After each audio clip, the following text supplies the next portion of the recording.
शुरुआत इस वक्त बड़ी खबर के साथ। बिहार में अपराध के मुद्दे पर एक बार फिर से देखिए एक बड़ा बयान। बिहार में अपराध पर यह बड़ा बयान दिया गया है डिप्टी सीएम विजय सिन्हा की तरफ से। आरजेडी के लोग फैला रहे हैं अराजकता, जिस तरीके से घटनाएं सामने आ रही हैं उस पर यह बड़ा बयान। बिहार में जंगल राज चाहता है आरजेडी, अपराधियों को छोड़ा नहीं जाएगा, अपराधियों को बख्शा नहीं जाएगा। ये बड़ा बयान डिप्टी सीएम विजय सिन्हा की तरफ से। एनकाउंटर भी होगा और बुलडोजर एक्शन भी लिया जाएगा। अपराधियों की संपत्ति को जब्त करेगी सरकार की तरफ से, ये जब्ती भी होगी। और बिहार में अपराध पर अब किस तरीके से बड़ा एक्शन जो है लिया जाएगा उसकी जानकारी देते हुए डिप्टी सीएम विजय सिन्हा, उन्होंने कहा कि आरजेडी जो है, आरजेडी के लोग जो है वो बिहार में अराजकता फैलाना चाहते हैं। मुख्यमंत्री नीतीश कुमार लेकिन संकल्प के साथ हैं कि बिहार में अपराधियों को किसी भी सूरत में बचने नहीं दिया जाएगा। क्या कुछ कहा है डिप्टी सीएम विजय सिन्हा की तरफ से, वो जरा सुनिए। कल्पित है बिहार के मुख्यमंत्री नीतीश कुमार जी के नेतृत्व में कि अपराधी को बचने नहीं देंगे, हर हाल में जिस भाषा में समझेगा समझाया भी जा रहा है। आप देख रहे हैं कि बुलडोजर की जरूरत पड़े या इनकाउंटर की जरूरत पड़े या उसके संपत्ति जब्त करने की जरूरत पड़े, अराजकता लाने वाले ये जो राजद के लोग हैं, जंगल राज के लोग हैं, उनके संरक्षण में ये वातावरण बढ़ रहा है, उसको हर हाल में खत्म करने का सरकार का संकल्प है। तो विजय सिन्हा के इस बयान पर आरजेडी ने जमकर पलटवार किया है। क्या कुछ कहा है आरजेडी ने, जरा सुनिए। जी, अपराध और अपराध को रोकने की दिशा में सरकार की गंभीरता नहीं होना, सरकार का गंभीर नहीं होना और सरकार के स्तर से वैसे अपराधियों पर कार्रवाई नहीं होना, ये स्पष्ट करता है कि कहीं ना कहीं बिहार में आम जनों को अपराधियों के रहम करम पर छोड़ दिया गया है। तो वहीं जमुई से सांसद और एलजेपी रामविलास के जो बिहार प्रभारी अरुण भारती, उनकी तरफ से क्या कुछ कहा गया, जरा वो भी सुनिए। एक बार फिर से सोशल मीडिया पर एक पोस्ट किया जाता है और पोस्ट में क्या कुछ कहा गया, महाभारत के 4 पात्रों का जिक्र किया गया और लिखा क्या कि इन 4 लोगों ने समय का मान नहीं रखा, लेकिन सभी का सम्मान है, बात सिर्फ समय की है। अरुण भारती ने लिखा कि जब सभी मौन रहे तब अभिमन्यु, जिसमें अनुभव की कमी थी, चक्रव्यूह में कूदा, क्योंकि समय का मान रखने के लिए अनुभव नहीं, नौ संकल्प चाहिए। पार्टी रामविलास के जमुई सांसद अरुण भारती ने एक बार फिर से एक्स पर पोस्ट किया है। पिछले कई दिनों से लगातार उनके पोस्ट आ रहे हैं, विपक्ष पर वो निशाना भी साध रहे हैं। इस बार उन्होंने अपने पोस्ट में महाभारत काल के 4 पात्रों का जिक्र किया है। उन्होंने अपने पोस्ट में पितामह भीष्म, महाराज शकुनी, महाराज धृतराष्ट्र और महारानी गांधारी, इन चारों के नाम का जिक्र किया है। उन्होंने लिखा है कि इनका सम्मान है, लेकिन इन्होंने समय नहीं देखा, ये सब मौन रहे। तब अभिमन्यु चक्रव्यूह में कूदा, अनुभव की कमी थी, लेकिन समय का मान रखना जरूरी होता है। समय का मान, अनुभव की कमी होने के बावजूद भी अभिमन्यु चक्रव्यूह में कूदा और अनुभव नहीं बल्कि नव संकल्प चाहिए। उनके इस पोस्ट के बाद अब सवाल उठने लगे हैं कि आखिर उनका निशाना किस तरफ है, क्या वो एनडीए पर निशाना साध रहे हैं या फिर विपक्ष पर। हालांकि उनकी तरफ से ये साफ तौर पे जो बातें हैं वो कही गई है कि कहीं ना कहीं इस पोस्ट के माध्यम से उन्होंने विपक्ष पर निशाना साधा है, क्योंकि विपक्ष के लोगों को उन्होंने अलग अलग महाभारत काल के पात्रों से जोड़कर देखा है। पिछले दिनों की अगर हम बात करें तो पिछले दिनों जिस तरीके से बिहार में जो कानून की व्यवस्थाएं बिगड़ी, उस पर केंद्रीय मंत्री चिराग पासवान ने भी पोस्ट किया, जमुई सांसद अरुण भारती ने भी पोस्ट किया। ऐसे में सवाल ये भी उठ रहे हैं कि क्या उनका ये पोस्ट एनडीए के लिए है, क्योंकि एनडीए के अंदर भी अगर हम बात करें तो केंद्रीय मंत्री जीतन राम मांझी का बयान लगातार चिराग पासवान पर हमलावर तरीके से बयान आते हैं। ऐसे में अब सवाल उठ रहे हैं कि लगातार जमुई सांसद अरुण भारती के पोस्ट तो आ रहे हैं, विपक्ष पर वो निशाना भी साध रहे हैं, लेकिन ये पोस्ट आखिर किसके लिए है, अभिमन्यु कौन, किस नव संकल्प की वो बात कर रहे हैं, क्योंकि पिछले दिनों केंद्रीय मंत्री चिराग पासवान की जितनी भी सभाएं हुई हैं, नव संकल्प नव नेतृत्व की चर्चा हो रही है। ऐसे में सवाल ये भी उठ रहे हैं कि क्या अभिमन्यु के रूप में वो चिराग पासवान को देख रहे हैं या फिर कोई और है। विपक्ष पर वो निशाना साध रहे हैं। आखिर विपक्ष पर किन किन लोगों को इस पोस्ट के माध्यम से वो साधने की कोशिश कर रहे हैं, या फिर एनडीए के लिए उनका ये पोस्ट है। सवाल कई तरह से उठ रहे हैं। एनडीए के नेताओं का कहना है कि एनडीए में सब कुछ ठीक ठाक है, वहीं उनकी तरफ से लगातार विपक्ष पर निशाने भी साधे जा रहे हैं। कैमरामैन अजय दुबे के साथ विनीता मिश्रा, न्यूज 18 पटना। तो अरुण भारती की तरफ से पोस्ट किया जाता और इस पोस्ट पर बिहार की सियासत गर्मा जाती है। सत्ता पक्ष और विपक्ष के नेता अब एक दूसरे को महाभारत का पात्र बताने में लगे। अरुण भारती जी ने महाभारत के जिस पात्रों का नाम लिया है और जिस प्रसंग की चर्चा किया है वो एनडीए से नहीं विपक्ष से मेल खाता है। और यह तो हर व्यक्ति जानता है कि राजनीति में ही नहीं जीवन में भी अनुभव का बहुत महत्व है। बड़ी बड़ी समस्याओं का समाधान और अनुभव से किया जा सकता है। बिहार क्राइम से कराह रहा है और इतिहास में बिहार कभी आपको ही माफ नहीं करेगा, आपकी पार्टी को। आप सत्ता में हैं, केंद्र सरकार में हैं, बिहार में क्या हो रहा है सबको दिख रहा है। आज बिहार में जिस तरह क्राइम हो रहा है, कब कौन कहां किसे गोली मार दे कुछ पता नहीं है। अराजक स्थिति है, चीख पुकार चित्कार से हाहाकार मचा है और ये महाभारत का ज्ञान दे रहे हैं, इससे क्या होगा। लोकसभा सांसद अरुण भारती ने विपक्षी दलों को सबक सिखाते हुए जो ट्वीट किया है वह बिल्कुल सही किया है। यहाँ 5 पांडवों के रूप में बिहार एनडीए में शामिल सभी दलों के नेताओं का नेतृत्व आदरणीय मुख्यमंत्री नीतीश कुमार जी कर रहे हैं और मुख्यमंत्री नीतीश कुमार जी 5 दलों के नेताओं के साथ मिलकर राज्य को विकसित बिहार बनाने की दिशा में काम कर रहे हैं। एनडीए में शकुनी भी है, एनडीए में धृतराष्ट्र भी है, एनडीए में दुर्योधन भी है, एनडीए में दुशासन भी है।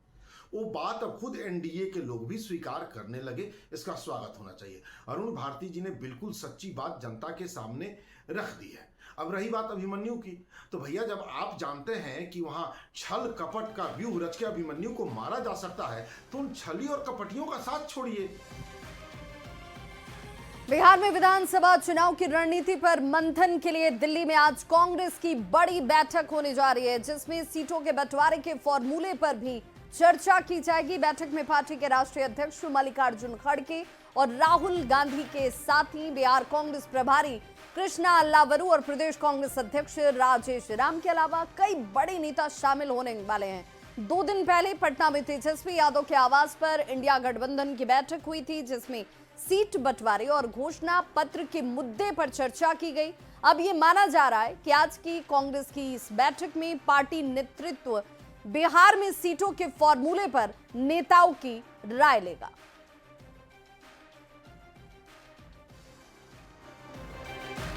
तो इधर बीजेपी सांसद डॉक्टर संजय जायसवाल ने भी तेजस्वी यादव पर पलटवार किया और कहा कि उन्होंने विवादित बयान देकर मीडिया और प्रेस का अपमान किया है। तेजस्वी से जब भी आउट ऑफ सिलेबस सवाल किए जाएंगे, वे ऐसे ही उसका जवाब देंगे। और किसी के भी मनुष्य के बारे में इस तरह की टिप्पणियां करना केवल तेजस्वी यादव कर सकते हैं। तेजस्वी जी की दिक्कत यही है कि पढ़े लिखे नहीं होने के कारण जो घर पे 2-3 उनके लोग हैं वो जो रटवाते हैं बताते हैं, वह जाके वह मंच पर बोल देते हैं, कहीं भी बोल देते हैं। उससे बाहर का अगर कोई प्रश्न आएगा आउट ऑफ सिलेबस, तो वो ऐसा ही कचरा करेंगे। यह प्रेस का अपमान है। तो जेडीयू के मुख्य प्रवक्ता नीरज कुमार ने भी विवादित बयान को लेकर तेजस्वी यादव पर जोरदार निशाना साधा। उन्होंने विरोध की आड़ में भाषाई मर्यादा तोड़ने पर आपत्ति जाहिर की। सूत्रों के हवाले से मीडिया को खबर चलाने का अधिकार है और उस पर राजनीतिक प्रतिक्रिया देने में भाषाई लंपटीकरण नहीं होना चाहिए। अरे भैया, आप विपक्ष के नेता हैं, आपको इस बात का एहसास नहीं है किस शब्द का आप इस्तेमाल कर रहे हैं। सूत्र के हवाले से बहुत सारी खबरें चलती है, आप तर्क के साथ उसको काटिए और अगल बगल आपके पार्टी के सम्मानित नेता रहते हैं, लेकिन आप गलती से उनको बोलने का मौका नहीं दीजिएगा। तो हम तो सीधे तौर पर कहेंगे कि लगता है कि अपने घर में भी ऐसे ही भाषा का इस्तेमाल करते हैं।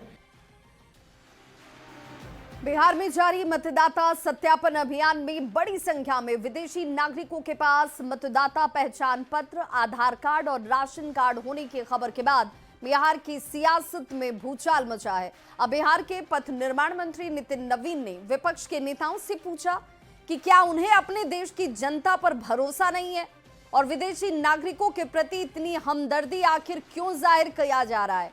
क्या केरल और बंगाल के बाद अब बिहार में वोट बैंक का खेल खेलना चाह रहे हैं। आप कहते हैं कि हम भारत के लोग हैं, तो भारत के लोग रहते हुए अब विदेशी लोगों के प्रति इतना रहनुमा क्यों बने हुए हैं? चंद वोट बैंक की खातिर ना। जो खेल आप बंगाल और केरल में खेलना चाह रहे हैं वो खेल बिहार में खेलना चाह रहे हैं। तो निश्चित रूप से भारतीय जनता पार्टी और एनडीए गठबंधन पूरी तरह से इलेक्शन कमीशन के इस निर्णय का स्वागत करता है और उसके कदम जो काम हो रहे हैं उसका स्वागत करता है।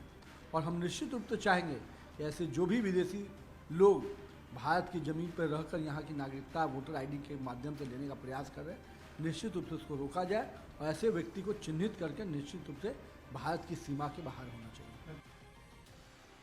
और बिहार के लोगों के लिए अब एक अच्छी खबर, आंखों की गंभीर बीमारी के इलाज के लिए अब बिहार के लोगों को बाहर जाने की मजबूरी नहीं होगी।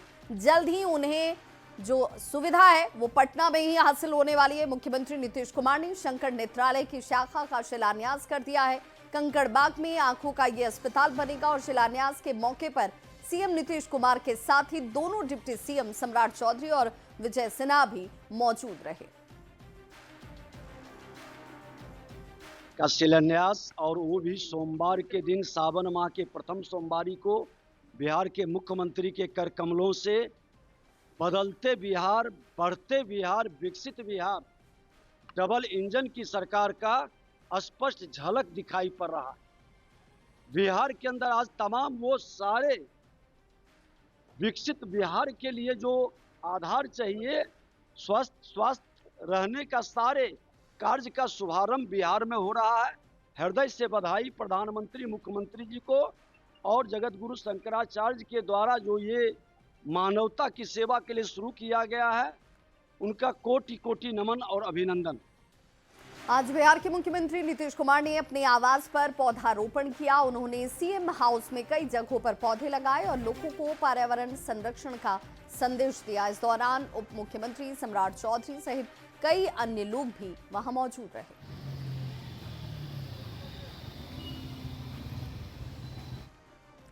प्रधानमंत्री नरेंद्र मोदी 18 जुलाई को मोतिहारी में एक बड़ी जनसभा को संबोधित करने वाले हैं। इसके पहले बिहार के मंत्रियों का दौरा यहां शुरू हो चुका है और इसी क्रम में उद्योग मंत्री नीतीश मिश्रा मोतिहारी पहुंचे और प्रेस वार्ता की।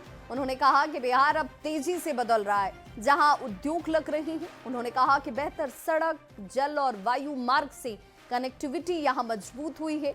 उन्होंने ये भी कहा कि पूर्वी चंपारण जिले में 94 प्रोजेक्ट्स को राज्य प्रोत्साहन परिषद से मंजूरी मिली है, जिनका कुल निवेश लगभग 2500 करोड़ रुपए है। ये प्रोजेक्ट 1.5 साल के अंदर जमीन पर दिखाई देने लगेगा। बड़ा एक उद्योग को बूस्ट कर। वर्तमान में आपके जिले में अगर हम पूर्वी चंपारण की हम बात करें तो लगभग 94 प्रोजेक्ट्स ऐसे हैं जो SIPB जो राज्य प्रोत्साहन परिषद हमारा है, जो प्रोजेक्ट्स की मंजूरी देता है, लगभग 2500 करोड़ के निवेश के प्रस्ताव मात्र पूर्वी चंपारण जिले के लिए हम लोगों ने स्वीकृत किए हैं। तो ये विगत 1 से 1.5 वर्ष के समय में ये 94 प्रोजेक्ट्स ऐसे हैं जो आने वाले समय में ज़मीन पर आपको दिखेंगे। साथ ही साथ मुझको आपको बताते हुए प्रसन्नता है कि हमारे युवाओं में जिस हिसाब से स्टार्टअप का क्रेज़ है, इस जिले में 62 स्टार्टअप को हम लोगों ने राज्य सरकार के द्वारा राज्य स्टार्टअप नीति से उसकी स्वीकृति भी हम लोगों ने दी है। तो प्रधानमंत्री नरेंद्र मोदी 18 जुलाई को मोतिहारी आ रहे हैं और इस दौरान वे बिहार को एक और अमृत भारत एक्सप्रेस ट्रेन की सौगात देंगे। पटना नई दिल्ली के बीच शुरू हो रही इस अमृत भारत एक्सप्रेस की रैक पटना पहुंच भी चुकी है, जिसे पटना जंक्शन से मेंटेनेंस के लिए राजेंद्र नगर कोचिंग कॉम्प्लेक्स भेजा गया। पटना नई दिल्ली और दरभंगा लखनऊ अमृत भारत को वर्चुअल माध्यम से पीएम मोदी हरी झंडी दिखाएंगे। पीएम नरेंद्र मोदी 18 तारीख को बिहार दौरे पर हैं और इस दौरान वो नई दिल्ली से ये जो अमृत भारत है, यानी नई दिल्ली पटना अमृत भारत की रैक का उद्घाटन करेंगे, जो पटना जंक्शन पहुंच गई है।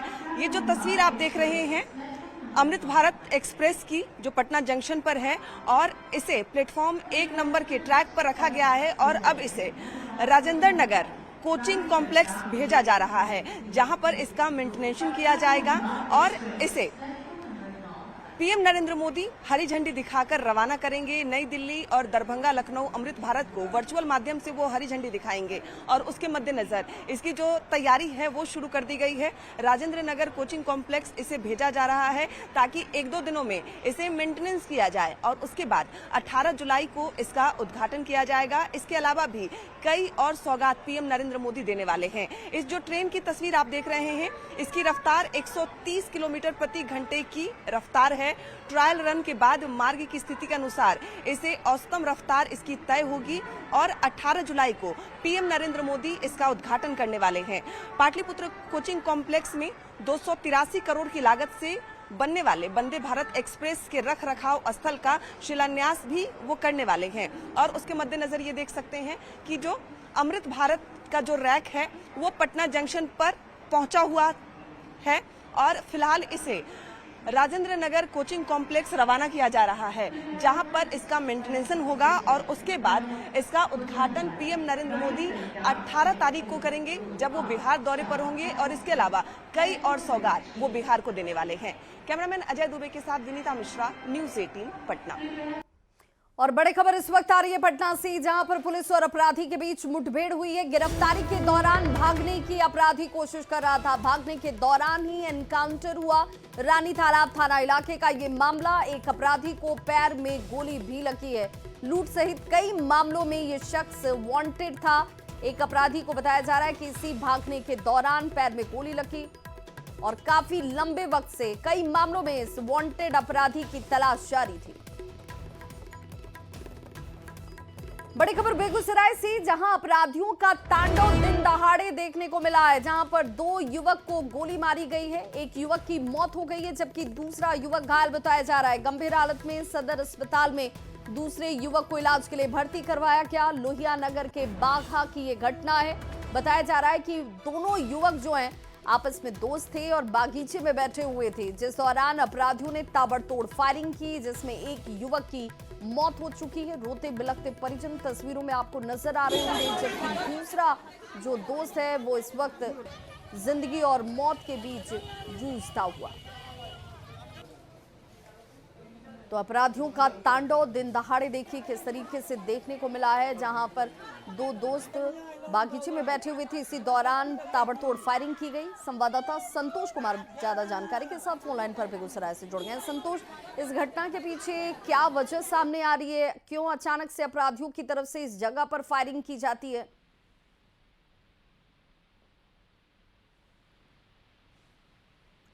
संतोष, आप तक आवाज पहुंच पा रही है? हाँ, हेलो संतोष, इस घटना के पीछे वजह क्या बता रहे हैं परिजन? किसी पर कोई शक शुबा? ये परिजनों के अनुसार अगर देखा जाए तो परिजनों का के द्वारा किसी पर अभी तक शक नहीं जाहिर की गई है, लेकिन पुलिस के की बात अगर हम करें तो पुलिस ने बताया है कि आपसी रंजिश की वजह से ही इस घटना को अंजाम दिया गया है। लेकिन यहाँ एक सवाल ये है, क्योंकि अमित कुमार जिसकी मौत हुई है और प्रिंस कुमार जो अभी घायल है और जिंदगी और मौत से जूझ रहा है, वो दोनों आपस में मित्र थे। तो फिर आपसी रंजिश किसी एक से हो सकती है। जैसे अमित कुमार की अगर मौत हुई है और टारगेट अमित कुमार को किया गया था तो अमित कुमार पर गोली चलाई गई, लेकिन प्रिंस कुमार को भी अगर इस घटना में शामिल किया गया है और उस पर भी गोलीबारी की गई है, तो कहीं न कहीं कई प्रश्न खड़े हो रहे हैं। क्योंकि ये दोनों लड़के जो थे ये बैरियर के कारोबार से जुड़े हुए थे, जो ई रिक्शा वगैरह से बैरियर की वसूली करते थे। तो कहीं न कहीं ये एक प्रश्न जरूर उठ रहा है कहीं कि बैरियर के विवाद में ही इस घटना को अंजाम तो नहीं दिया गया। परिजनों के द्वारा जब तक इस बात की पुष्टि नहीं की जाएगी तब तक स्पष्ट रूप से कुछ नहीं कहा जा सकता, लेकिन फिलहाल पुलिस इसे आपसी रंजिश बता रही है। जी, बहुत बहुत शुक्रिया संतोष इस तमाम जानकारी के लिए। राजधानी पटना में अपराधियों का तांडव लगातार जारी है। गौरीचक थाना क्षेत्र के सोकी मोड़ के पास हथियारबंद अपराधियों ने इलेक्ट्रिक दुकानदार को दुकान में घुसकर गोली मार दी। गोली लगने से दुकानदार घायल हो गया। घटना की पूरी वारदात जो है घटना स्थल पर खड़े एक शख्स ने कैमरे में कैद की, जिसे आप देख भी पा रहे होंगे। और पूरी घटना के बाद से अब सवाल ये कि अपराधियों को कानून का डर क्यों नहीं है।